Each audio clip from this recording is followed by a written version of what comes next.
Good morning. Morning. Morning. Today is Monday, August 5th. We are at the Freiburg New Church Assembly. I'm Gard. My talk is Journey to Wholeness, Part 1. I'm going to begin with a brief section from our theme as printed in the bulletin. This week we will be gleaning. Am I getting a little feedback? You're getting it. Yes. Okay. A little bit loud? Turn it down. I'll try to talk not quite so loud.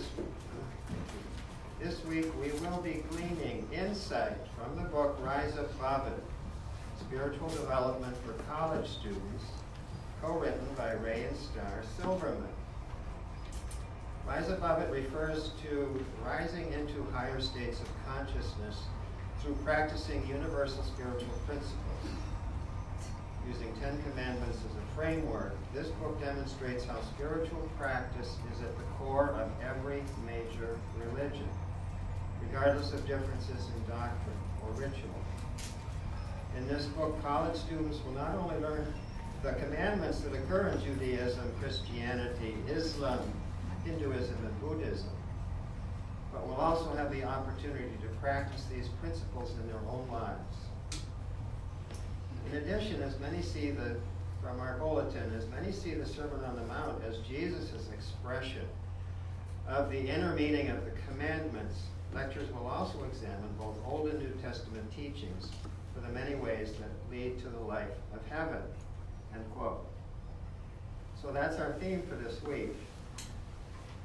I'd like just to say a couple of words here. I'll be standing behind this lectern. That's for two reasons. One is that we are streaming live on Facebook to stay in the frame of the camera.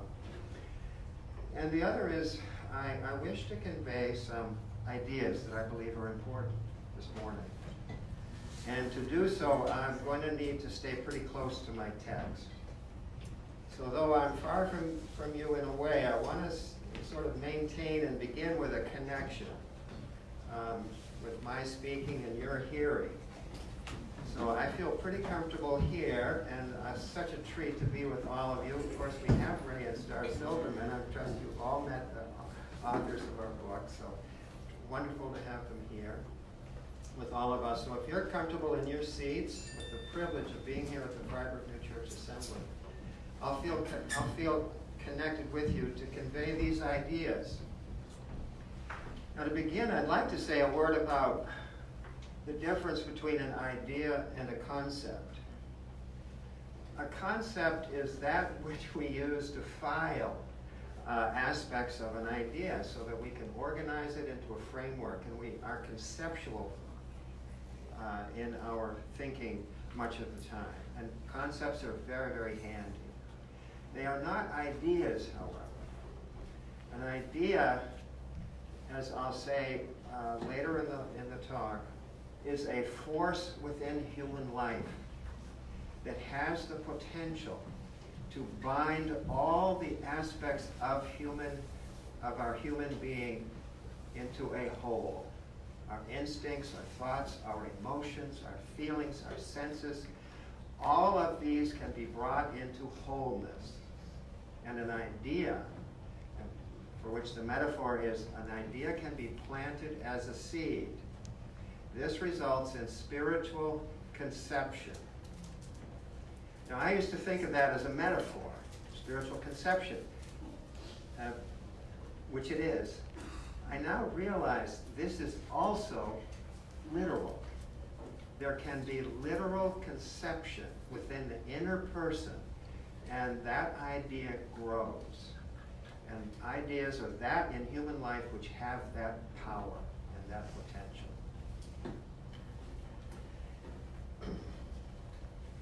So, I'm going to continue here with a brief introduction.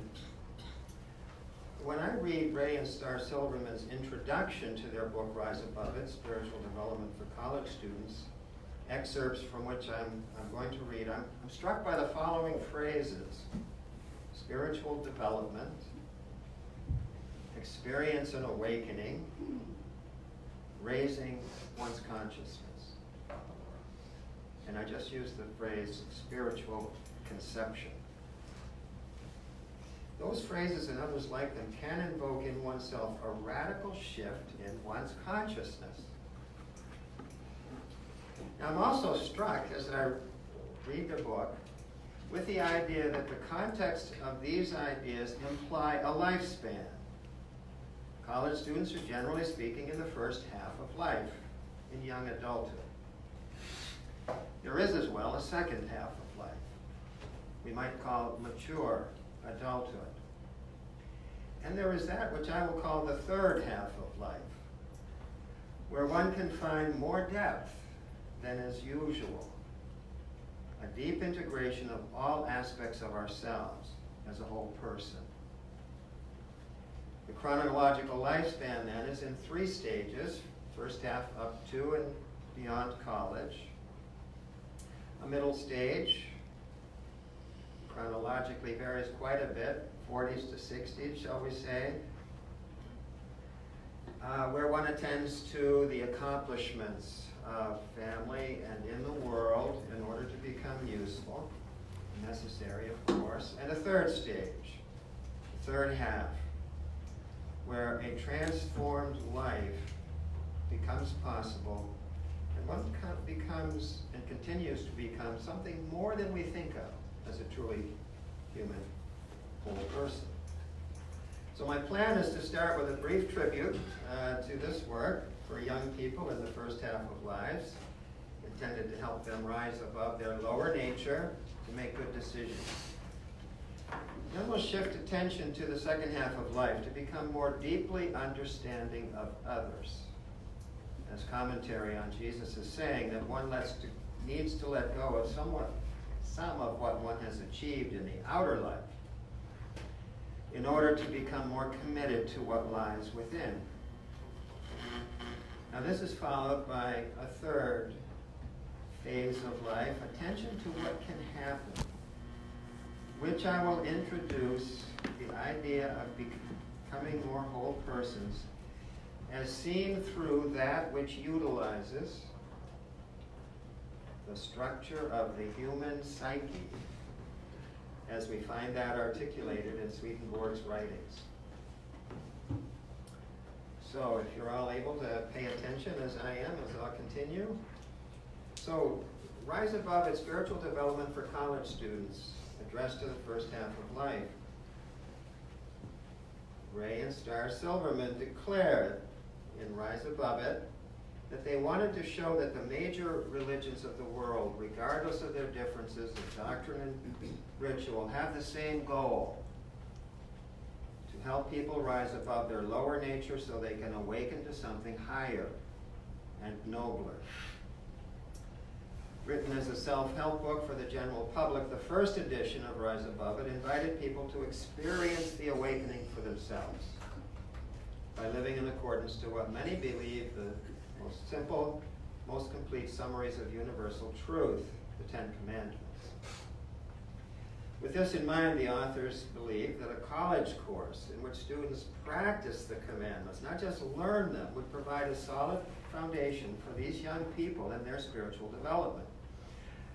I just want to think how fortunate these young people are to be in this college and in this course and being formed in this way in such a helpful start in their young lives. And with that in mind, the authors believe that the college course ought to demonstrate that ethical and moral decisions are closely related, even at that age, to their spiritual development. We believed, they wrote, that if college students could practice self-awareness in light of higher truth, their consciousness would be raised above the promptings of an external, lower nature. They would then make more spiritually informed decisions. How fortunate they are about their own lives. When we were in elementary school, they observed the single most important grade was not academic. How many people remember this? Okay. It's not academic. It's in the area of character development. Gets along well with others. college students realize that the Ten Commandments comprise, and I quote here, a rational, sensible code of human behavior. Quite simply, it's about getting along well with others. A big issue for young people, and for all of us. In a section titled Hearing the Voice of God, we find, if you already believe in God, these students here, or if you're willing to temporarily suspend disbelief, we invite you to do so relative to a God who is gently guiding you toward the greatest possible happiness. They cite Thomas Merton, who once said that God speaks to us in three ways: through sacred scripture, in the silence of our thoughts, and through the voice of others. Perhaps as you read and reflect, write, and deeply listen to the experience of others and relate what you hear to your life, you may, in your own way, hear the voice of God. Now, those of us who were here Saturday night had the pleasure of listening to Ray and to Star present, in Ray's case, his experience of listening to the voice of God. And in particular, by explicating or saying the preface of the Ten Commandments, in which Yahweh, God, tells Moses, "You are a treasured people. I have brought you out of bondage." Out of bondage. And he talked about that in a way that was so real that we all intuitively know we are in states of bondage, not entirely free, inner freedom, and that the Ten Commandments are the way this week in which we're going to discern and explore and realize and remember and know in a deeper way how they can serve to help us and one another out of the states in which we find ourselves in, less than free. Now, their book, by the way, has 4 parts. Some of you know this: an introductory story, the commandments and world scriptures, 5 versions of the commandments, the ethical commandments, the commandments in the lives of the college students, and 4th, a suggestion for further reflection and practice. There is a discussion group, by the way, that started on Sunday. It's going to continue today at 4:30. I'll go out on a limb and say if you missed the first section and you want to be in the second one, come on in. Ray's smiling, so Star, so I think that's, we'll see. Now, in the introduction to the first commandment, the authors bring a depth and gravitas to these young people, as it seems to me, to plant a seed within their unconscious, within their depths, that will inspire them over a lifetime. They introduce the life of Viktor Frankl. I quote, from 1942 to 1945, as some of you know, he was a prisoner in 4 German concentration camps, including the most notorious of all, Auschwitz. During that time, he lost everything that was valuable to him: his parents, his wife, his occupation, his name. He was given a number. He and other prisoners were given little food. They were required to do hard labor. They were forced to sleep in crowded huts, on hard boards. In place of pillows, they rested their heads on mud-caked shoes. 9 people shared 2 blankets. He saw how despair and hopelessness and meaningless gradually eroded the life force of his fellow prisoners, making them more susceptible to disease and death. As a self-defense mechanism, some prisoners resorted to apathy and emotional numbness. It was their way of coping with the horrors of the situation. There were, however, some who chose a different response. And as he put it, and this fairly long quote from a section in their book, as he put it in a lecture in Toronto, Canada in 1973, cited by the authors, quote, as a survivor of the German concentration camps during the Holocaust, I now want to bear witness, he writes, to the incredible and unexpected extent to which a human being can brave the worst conditions one can ever face and still triumph over them. Frankl was one of those who chose to respond differently. Knowing there was little he could do to change his outer world, the conditions of the concentration camp, Frankl decided to change his inner world. Instead of dwelling on his own misery, he continued to believe there was meaning in this current situation, that he could rise above his suffering, and that his experience in the concentration camp could someday serve a greater purpose. He was not mistaken. His concentration camp experiences helped him to confirm what he believed in his heart to be true about human beings. That although hardship could reveal the worst in people, it could also bring out the best. And here is Frankl in his own words. We who lived in the concentration camps can remember the ones who walked through the huts, comforting others, giving away their last piece of bread. They may have been few in number, but they offer sufficient proof that everything can be taken away from a person.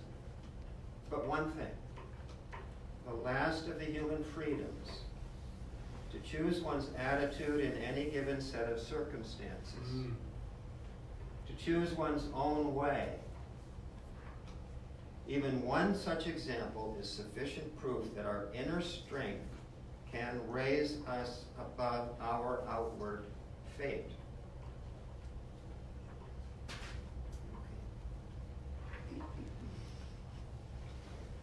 Jesus said, those who find their life shall lose it, and those who lose their life shall find it.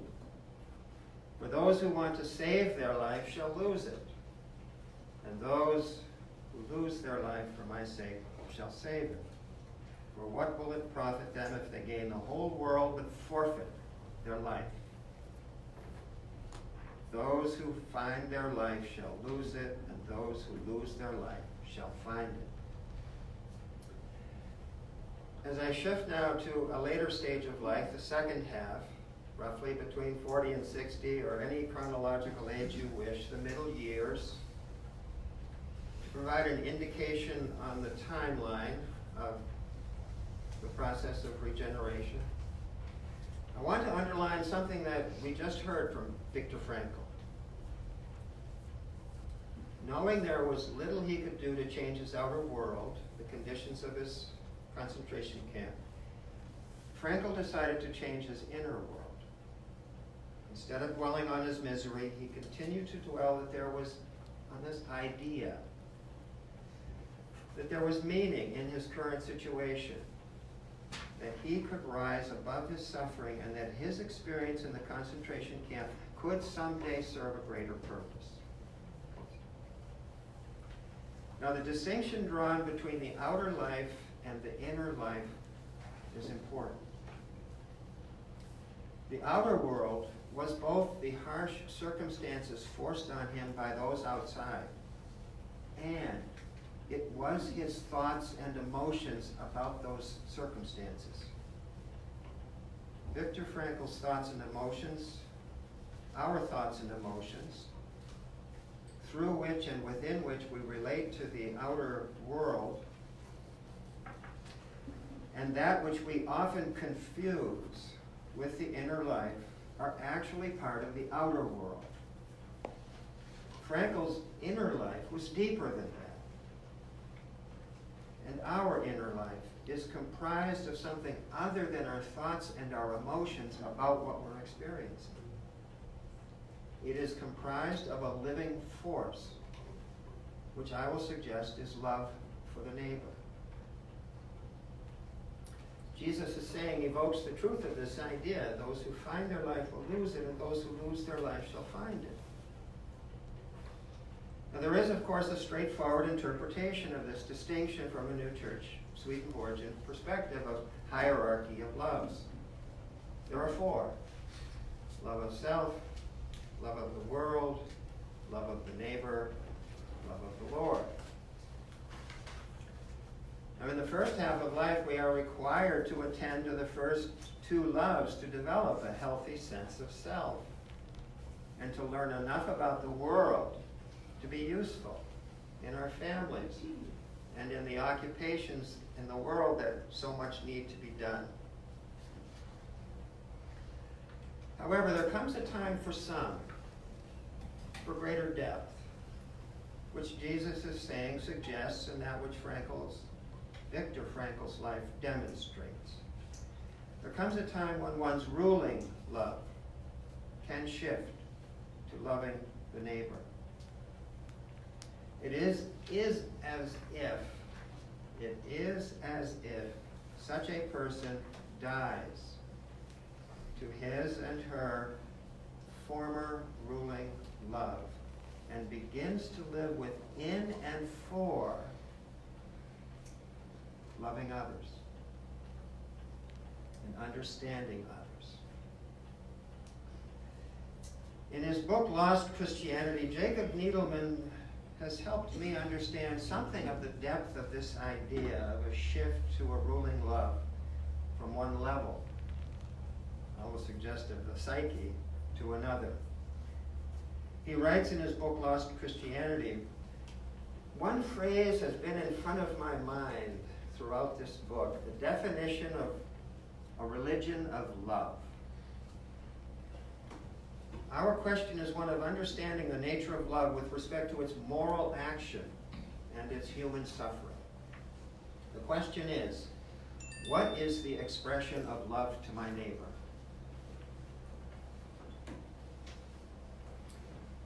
And I quote now somewhat extensively from his section of this idea. Or simply, he asked, what does it mean to help another human being? No sooner is the question put that way, however, than one is assaulted by cliches: feed the hungry, shelter the poor. But surely such actions can only be praised as virtue for abnormally egoistic human beings. Is it really an act of transcendent love to throw a rope to a drowning person? Has our understanding of the aims of the social order become so distorted that we regard the natural human response of helping another person as an act of sacrifice?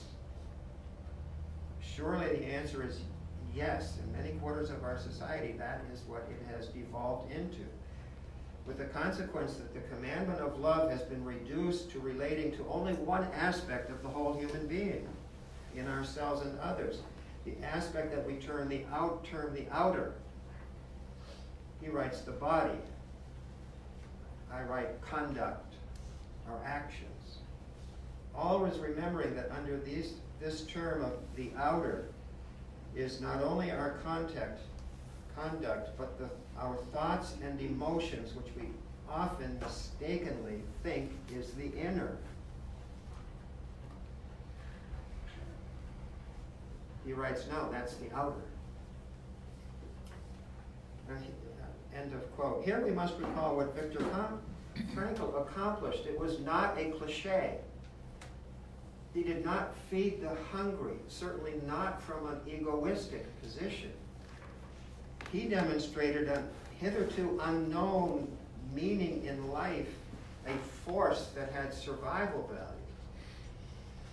To help another from the depths of oneself was and is life transforming. It was for him and for countless others a shift in the kind of meaning out of which he was living. The help that Viktor Frankl provided was not only giving his own bread away to another in need, it was to illuminate a life-transforming force within the depths of his inner life that was deeper than his thoughts and emotions. It was real, it was wise, it was loving, intelligent, and of course we know where that comes from. But it was awakened in him. Among the first times in history, at least the way he expressed it. To continue with Jacob Needleman's observation on this point, to love my neighbor is to assist the arising and the unfolding in my neighbor of that which can harmonize all of the elements of her nature, his nature. That's exalted love. And it has many aspects corresponding to the level of being of the person who is conveying that love. There is a level of being on each side of the relationship, the giver and the receiver. But clearly, writes Needleman, the manifestation of love to the neighbor so defined is possible only to the degree that a human being, a person, has transmitted that force to him or herself. The degree, that is, to which one has activated the ruling principle of love to the neighbor within oneself. To this end, all the elements of human nature must be cared for in a way which we can say they accept this arising of the new sun, this new ruling principle of energy. This means caring for the parts in such a way that the movement toward wholeness is strengthened by one's whole being.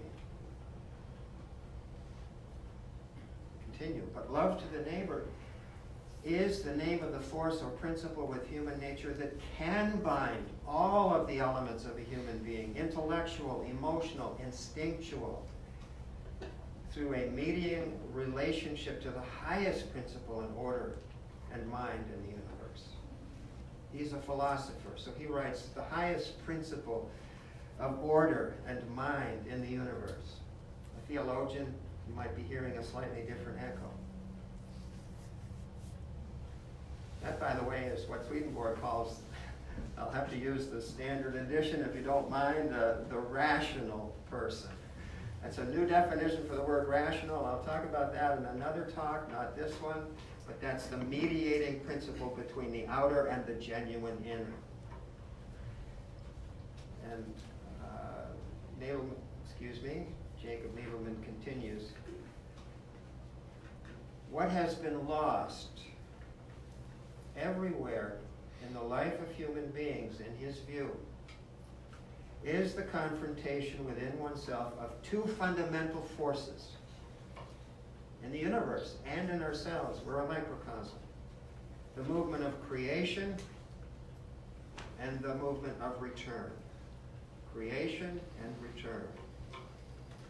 The whole of what is known as progress today in our world may broadly be characterized as an imbalanced attention to the outward directed force of life, combined with a false identification of the inner as the realm of thought and emotion.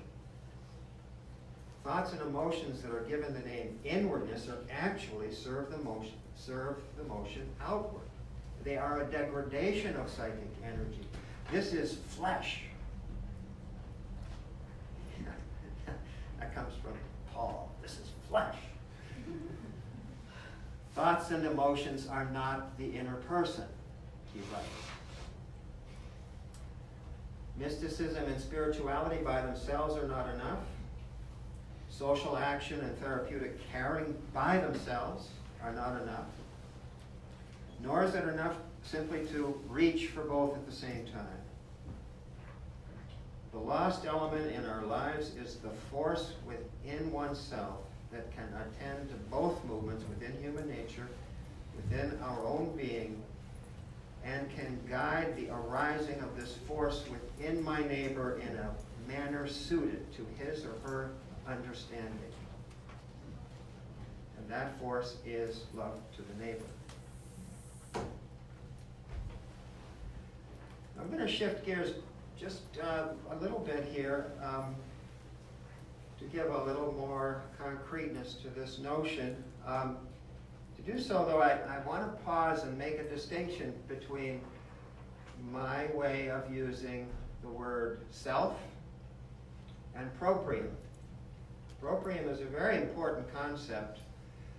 I would simply like to illuminate my way of understanding proprium, and then I'd like to reappropriate, I'm going to appropriate the term self, which I think is a beautiful word. And I'm going to touch on, and on another talk, we'll talk more about the psychic structure of the self that is so well explicated throughout Swedenborg's writings. It is the self he's explicated. It's our container. It's who we are.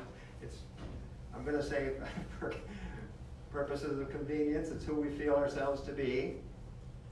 There's a lot of nuance and paradox in that, which I shall not get into at the moment. But let's look simply at the word proprium. Proprium, by the way, is a beautiful thing.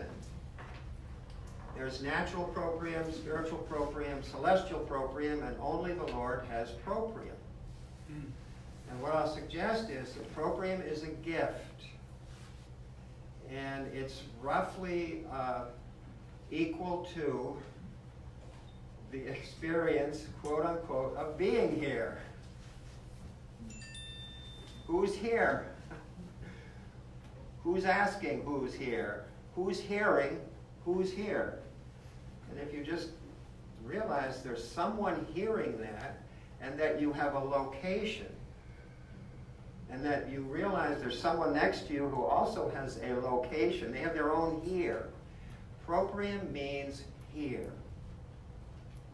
The experience, the blessing of being here. Now, I will, of course, acknowledge it's natural proprium that's the problem if it's not reformed. Because you can steal that feeling and not realize it's a gift and misuse that, and of course that leads to hell, by the way. That's not a pretty picture. Now, spiritual proprium, by the way, I believe, is what Viktor Frankl fell into. It wasn't his thoughts and emotions about the suffering or what he should do. It was spiritual proprium, which, by the way, I'm inferring, is roughly equivalent to realizing that the here of the other is also one's own here. They're one. Spiritual proprium is feeling one with another. We all have some of this. Celestial proprium, we'll talk about it another time. So that's proprium. Now, self, I want to appropriate because it is a term that one, and I will claim this, has to be able to use to be informed in our society today about what is a human being. And self is what the whole realm of the behavioral science uses to understand the psychology, abnormal psychology, developmental psychology, and the psychology of higher consciousness. And Swedenborg has written the book. It's called The Arcana. But, with that, I'm going to talk about what I found this lovely talk by a psychiatrist who's writing in 1953. And he talks about his use of self in his work of understanding others. Which brings me to one other idea I've had for a long time, is that the specialties, of which psychiatry is one, but psychology, now any other specialty that you can think of, sociology. Now theology is difficult because it has to be brought down to earth. But I'm thinking of the professional sciences to understand human nature. Once one becomes a specialist, actually one is given some wonderful tools. It's a blessing to be able to help another person if you're a psychologist. And I've often thought, those tools, you know what? Once you learn them, you can see what they are. They ought to be conveyed so the rest of us can use them in our daily lives. And that's what I'm going to say right now with this psychiatrist writing about what he does in the therapeutic hour to use his self which we now know is a beautiful word. I'm quoting from this. This is Robert Lintner, by the way. He's written this really fascinating book I couldn't put down. It's published in 1953. Understanding, and I have modified one or two phrases for to make it more appropriate for our context. The ideas are here.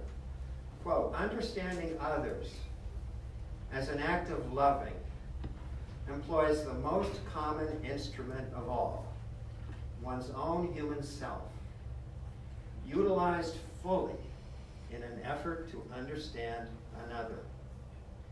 While a great many human activities have been and continue to be, writing in 1953, replaced by machines, there is one area where no machine, no matter how complex, no matter how inspired, can act for its maker. This is the area of understanding, of sympathetic comprehension, of intimate, knowing communication between one human being and the next. Now and forever, only a person will fathom another person. New church ideas, I continue, about the inner life, by which I mean the internal structure of loving the neighbor, is that branch of knowledge that organizes the study of our being human. Utilizing observations of human function and behavior, grounded in the laws of interpersonal communication, such a study can raise our understanding to an art, and we can be instructed in the exercises of the talent that each one of us possess for comprehending ourselves and others.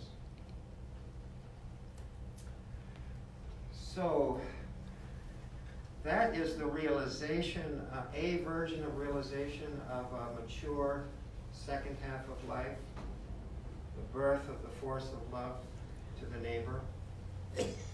So I'm, also by time, but also by inclination, I'm just going to bring us to the gate, to the outer court of the third half of life. And that may be continued.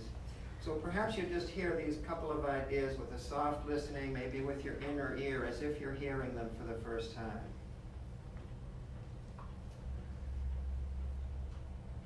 That Jesus was born to Mary is known.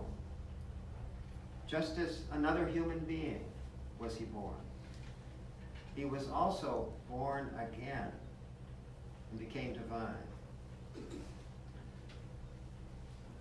Births in the Bible mean spiritual conception. It's birth from what is external to what is internal. This is to be regenerated. For when we are being regenerated, we are conceived and born anew. Therefore, regeneration is called a new birth, but spiritual. So, I'm going to let those ideas, that's part of the third half of life, by the way, and I mentioned it because I don't often hear Swedenborgians talk about being born again. Some of you may. And I am beginning to believe that what we find in the writings goes a little deeper than what I had thought. It's another thing that's not a cliche. It's actually something real. So,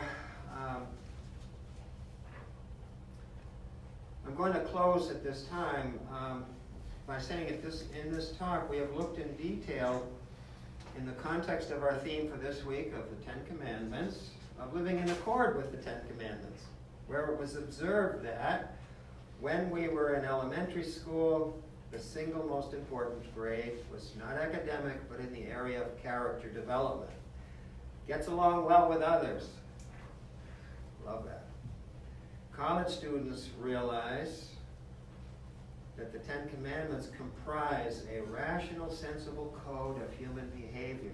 This is so important for them and for us. Quite simply, it's about getting along well with others. I have presented this idea within 3 stages of the lifespan. The first, up to and beyond college, the second half, which can vary widely in chronological years, and then we touched on the third half, each of which has its own degree of depth within the psyche. In this talk, I have presented love to the neighbor as a force, a fundamental force within the psyche that is transformative, an aspect of love to the neighbor that I have not heard receiving a lot of attention in my view, that of the development and integration of the inner levels of the mind to our becoming more whole persons. Now I've stopped there because I want to invite conversation at this time. So perhaps as you've been listening, some ideas have come to you, you jotted them down on a piece of paper and you're now looking at your paper, or not. At this time I welcome thoughts, discussion, conversation, and questions. I have something from someone online I'd like to read for you, a comment. And I want to say welcome to Rachel Sabrocco and Harry Martinian, who are also watching. And this is a message from Emily. I miss you guys already. I connected here to what Gard is saying about action. There is a saying I have heard that goes, from one perspective, we could say there is no sacrifice, there is only human action. You could insert human choice here as well. We can take action and make choices, and when we own those choices and consider that they are choices and not sacrifices, it reduces the perception that the one making that choice is a victim. This way of thinking has helped me to make some pretty tough choices and be much more positive about them. I could even connect it to my life now. I could say that I sacrificed being at camp this year to take my exam again, but I didn't have to. We always have a choice. I chose to focus on the one thing and not the other. When I say to myself, I chose to focus on my exam, that takes the power from the other force and channels it into a positive way for me instead of dwelling in a victimhood of they took camp away from me. That took forever to write, and this comment is way late, but I love you guys. Okay, so I'd like to pause for just a moment and let that sink in. And let's give it up for Emily. Hey, Emily. Hey, Emily. Thank you. So, I think Susanna or I will recognize a hand. Just as an addition to this, a thought that I often use is when I'm faced with something, maybe I say I get to do this rather than I have to do this. And by saying I get to do this, it empowers it with a positive sort of getting to do it rather than I have to do this. So I get to do this, and it changes it for me in my body, and I'm happy to do it. That's helpful. Okay. So how do we get a question or a comment? Yes, Kenneth. I was thinking it's sort of along these lines last night, about sometimes I get kind of bogged down in whatever it is I'm doing, and I'm going, what have I gotten myself into here? Why am I doing this? This isn't what I want to do. And then I step, well, if it isn't what I want to do, then what am I doing here doing it? It must be somehow what I want to do because I chose to do this. And then I start to reflect on like what motivated me to make that choice. And I usually end up getting to a place where I feel a lot better about whatever it is I'm doing because I'm like, okay, this is part of that next step of something that I am working towards. This was actually the right choice, even though right now I might not be enjoying this. And then it's sort of like I'm not stuck, trapped here doing this. I'm moving forward. You know, we're always moving forward, but sometimes it's hard to recognize that. I love it when Kenneth talks during a lecture, and that Kenneth and Aaliyah, by the way, are here, and safe to say that they're in the second half of life somewhere in between the college age and the third half. I am. I think she's younger than you. Okay. So, does anyone else have a comment on what they just heard from Kenneth? That was a lot there. In relation to that, Jesse, if you have a hand, I'm going to just... A comment? A different comment. Okay, well let me, So this part of second half of life is really about doing things like that. You sometimes we don't know how we're doing, why we're doing them, but we have to. And we may not like it, but you're building a foundation, and the amount of self-reflection that you are bringing is really what I think is in the book Rise Above It. So we're making the best choices possible, but they're still sort of required. The later stages, actually there's more space and more freedom for a different kind, a different level than that Viktor Frankl ran into because everything was taken away from him. So first, Jesse and then Nancy. Jesse? My comment was, I am a school psychologist, so I do a lot of working with people, and but I find that there is a difference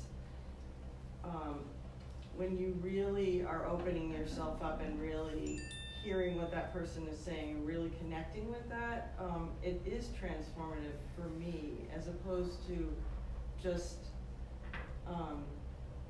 myself or other people. Just, you know, you can have a conversation with someone, maybe your mind is elsewhere, or you just aren't really getting what's going on with the person. There's a difference between that kind of experience and when I'm really focused on what that person is feeling or experiencing and really trying to understand them. That is transformative to me. It's a different feeling. I can't really put it into words, but You just you did. know what I mean? Is that the bridge? Go ahead. Is that the bridge from conceptual to idea? Because Oh. one day I just thought I'll play around with some concepts with leaves and spilling paint and She's an artist. pretend it's an abstraction, you know, and it was just an easy thing to do, and it was kind of fun. But it just sat there for a while as a concept. Right. And then about 2 years later, I hauled out the architecture paper, and I had done about 8 of these. And one had a red leaf in it, and I thought it drew me to the infinity sign. And the prompt was a gallery wanting a show about roots. And I thought, well, that's really important because roots are the source, and they call God the source. And so it was an infinity sign with figures in it, with roots coming from their fingers and toes and heads. But it was first one figure of a woman, and then the figure on top of it, the same woman. And then on the other side, a man, and the figure on the top, the same man. And that became an idea. Okay. And so I think when he's talking, what he was talking about is sometimes when you're in the concept place, you don't know what am I doing this for? What is this going to be? You don't. It's abstract, and if you talk to abstract artists, well, what is it? What have you painted here? You know, it's kind of like a little confusing to people. But then, if you hold on to it long enough, it formulates into an idea. But I like that aspect that you were talking about in the beginning. Yeah. And I think that's really a wonderful way of putting it down for people. Thank you. So we're going to have to say one more comment, or Trevor's going to also put the time on. Okay. It's 10 o'clock. I just have one last comment from Emily. Okay. She says, yay, I get to take this exam. Here's a question. Do you know about the psychological concept of locus of control?